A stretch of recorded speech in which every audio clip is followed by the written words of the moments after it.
Всем огромный привет! По многочисленным просьбам решила снова снять видео про мои заготовки. Прошлые у нас как раз уже закончились, прошел ровно месяц, но в этот раз я решила заготовить на неделю. И на это у меня ушло ровно 1,5 часа. Прям очень удобно. Конечно, делать такие полуфабрикаты на месяц или на больше очень тяжело за день, устаешь сильно, поэтому я предпочитаю чаще делать вот именно такие мини-заготовки. Итак, первым делом я разделываю курицу. Курицу я купила одну. Вышла у меня такая курица на 450 рублей. Она довольно-таки большая, жирная. Вот, я ее разделала, кости оставила для супчика, для бульона. У меня также были кости с мясом, остались от свинины. Я разделила их также на 5 частей, чтобы сварить борщ. Остальные части от курицы, то есть это голень, крылья и так далее, я замариновала.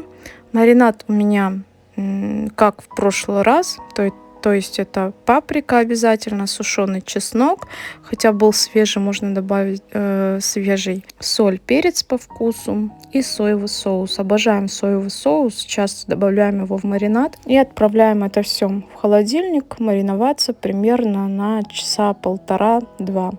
Потом упаковываем в пакет, можно даже завакуумировать и отправляем в морозильную камеру. Очень удобно, достаешь.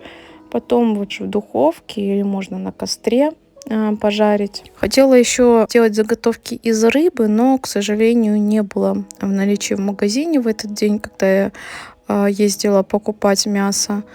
Вот, поэтому в этот раз тоже, к сожалению, без нее. Но в следующий раз обязательно купим и что-нибудь приготовим. Следующее берем мясо свинины. Купили мы около 7 килограмм по цене 400 рублей. Кстати, расскажите, сколько сейчас стоит свинина у вас в городе. Режу мясо кубиками. Будем делать шашлыки, так скажем, на шпажках. Также я купила болгарский перец по цене 350 рублей за килограмм. Разрезаю его на квадратики и солю, перчу наше мясо. Обязательно добавляю всегда паприку. Паприка у меня копченая. И соль, перец по вкусу. Все хорошо перемешиваю и оставляю где-то минут на 20. Сейчас я показываю все поэтапно. Ну а я, конечно, делала все по-быстрому. То есть фарш пропустила сразу полностью все мясо. Кубиками порезала и на шпажки, и на тушенку и так далее. Ну а вам смонтировала все поэтапно. Ну и после того, как мясо замариновалось, берем шпажки и вдеваем сначала мясо, потом болгарский перец. Конечно, можно взять абсолютно любые овощи на ваш вкус, но сочетание болгарского перца и мяса свинины просто супер. Я делаю не первый раз, поэтому решила снова повторить. И вот что у нас получилось. Единственное, их неудобно хранить. Да, у них острый кончик и все пакеты рвутся. Но можно одеть несколько пакетов и отправить в морозильную камеру. Далее будет очень сочное и вкусное блюдо. Для него берем кабачок, картофель, помидор, сыр и мясо. Мясо можно взять грудку, но в этот раз я взяла свинину. И формы, кстати, это с Fix Price, удобные. В них сразу можно заморозить и после заморозки отправить запекаться в нашу духовку. Но, кстати, девушка спрашивала, вы размораживаете продукты или сразу отправляете в духовку? Я не размораживаю, но сверху всегда накрываю фольгой, иначе все сгорит и ничего не приготовится. Поэтому, если после заморозки вы отправляете сразу в духовку, сверху накрывайте обязательно. Режем кубиками картофель, кабачок. У меня молодой, поэтому кожицу я не снимала. Хотя, когда я помню, готовила и баклажаны, и кабачки, мне как-то девушка написала, что она вообще никогда не снимает. Вот, напишите вы. Первым слоем выкладываем мясо. Мясо, то, что было на шпажках, у меня осталось немного. Я специально сделала побольше. И первым слоем я выложила это мясо. Его я добавляю немного, потому что больше мы делаем акцент именно на овощи. Далее кабачок и картофель мы солим, перчим по вкусу и выкладываем сверху. Далее идет помидор и сыр. Сверху накрываю фольгой или пакетом и отправляю в морозильную камеру. Единственное, это блюдо после заморозки я еще поливаю соусом. В соус беру либо сливки, либо сметану, либо яйца и так далее, но заливаю именно перед готовкой, то есть минут за 10. Следующая заготовка, одна из моих любимых, это котлеты с капустой, с тушеной капустой. Вот прям полюбилось мне это блюдо. Я первый раз попробовала его в городе Сочи. Мы как-то ходили в кафе около моря, и там подали вот такую котлету, очень вкусную. И после этого я практически постоянно его готовлю. Недавно про них вспомнила и думаю, почему бы не сделать заморозки именно такие вкусные котлеты. Первым делом режем лук, морковь и капусту. Все тушим на сковородке, добавляем томатную пасту, это обязательно. Готовим до готовности, выключаем и даем остыть. Также, естественно, нам понадобится фарш. Фарш у меня свинина, повторяюсь, можете взять говядину или баранину, неважно. В фарш я не добавляю ничего, ни яйцо, абсолютно ничего, только соль, перец, все. И в конце немного отбить обязательно. Далее, как обычно, формируем котлету, внутрь отправляем капусту тушеную и делаем форму. Выкладываем все на доску и в морозильную камеру. Следующая заготовка. Котлеты почти такие же, только куриные. Берем куриный фарш, тоже перчим, солим по вкусу. Начинку берем точно такую же, у меня как раз осталось. И еще добавляем сыр туда. Сыр желательно добавить побольше. И делаем все то же самое. Но в прошлый раз я готовила эти котлеты в панировочных сухарях. Они получаются вкуснее. У меня не было панировки. С ней они получаются намного вкуснее.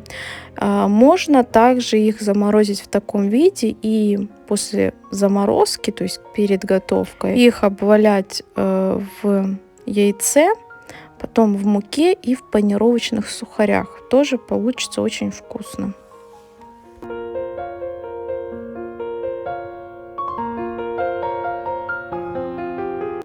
Ну и то, что у нас всегда есть в морозильной камере, это, конечно же, фрикадельки. В этот раз я сделала фрикадельки одни с зеленью, чуть попозже покажу. Другие такие обычные. У нас просто Тёмочка не очень любит зеленью, поэтому для него я сделала отдельно. А мы очень любим зеленью, особенно если есть кинза, то добавляю кинзу. Просто в этот раз мы забыли ее купить, и в огороде у нас ее, к сожалению, нет. К этому времени у меня уже остыл бульон. Разливаю я по вот таким контейнерам. Контейнеры также приобретала Fix Price, удобные. Получилось у меня 4 контейнера, как раз на 4 раза сварить первое. В основном такие бульоны я использую для супов, потому что для борща, повторюсь, я отдельно такие хорошие куски мяса откладываю и также замораживаю. Далее нам снова понадобится фарш. Также я пропустила лук через мясорубку. Добавила туда соль, перец и зелень. Зелень у меня петрушка. Все хорошо перемешиваю и хорошо отбиваю. Буду готовить люля на шпажках. Чаще всего я их потом обжариваю на сковородке. Не очень люблю в духовке, потому что они получаются сухие. Также можно просто не использовать шпажки, заморозить, а потом обжарить люля на костре. На костре получается еще вкуснее.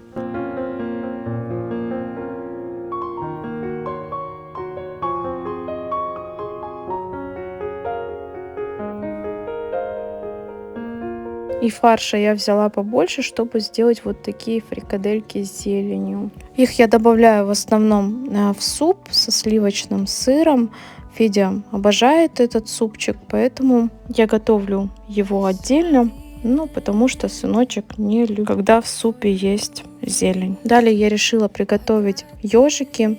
Для этого я сварила рис. Риса я добавляю много, потому что детки у меня едят их без гарнира. Тут также все как обычно. Смешиваем фарш, рис, соль, перец. Все хорошо отбиваем, формируем и отправляем в морозильную камеру.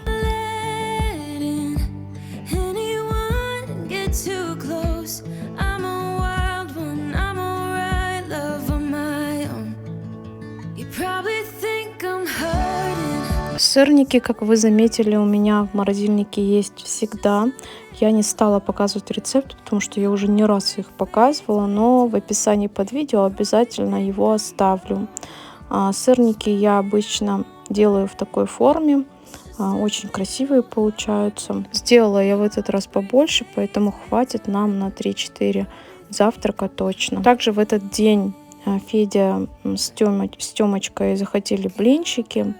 Я не буду сейчас рассказывать рецепт блинчиков. Я думаю, что у каждой и хозяйки есть свой рецепт. Я просто оставлю его в описании. Начинка у меня творог со сметаной. Я пробиваю все блендером. И несколько штучек у меня даже осталось на заморозку, то есть на 1-2 завтрака. И то, без чего мы не можем обойтись, это, конечно же, тушенка. В каждой заготовке у меня есть она. Тушенку я добавляю и в супы, и в борщи, и просто поесть, и с макаронами, с рисом, с гречкой, да неважно. И да, многие спрашивали, что у нас за автоклав. У нас автоклав домашний стандарт. Пользуемся мы им уже довольно-таки давно. Вы часто видите его в наших видео. И сейчас, дорогие мои подписчики, очень хорошая новость для тех, кто думал о приобретении автоклава.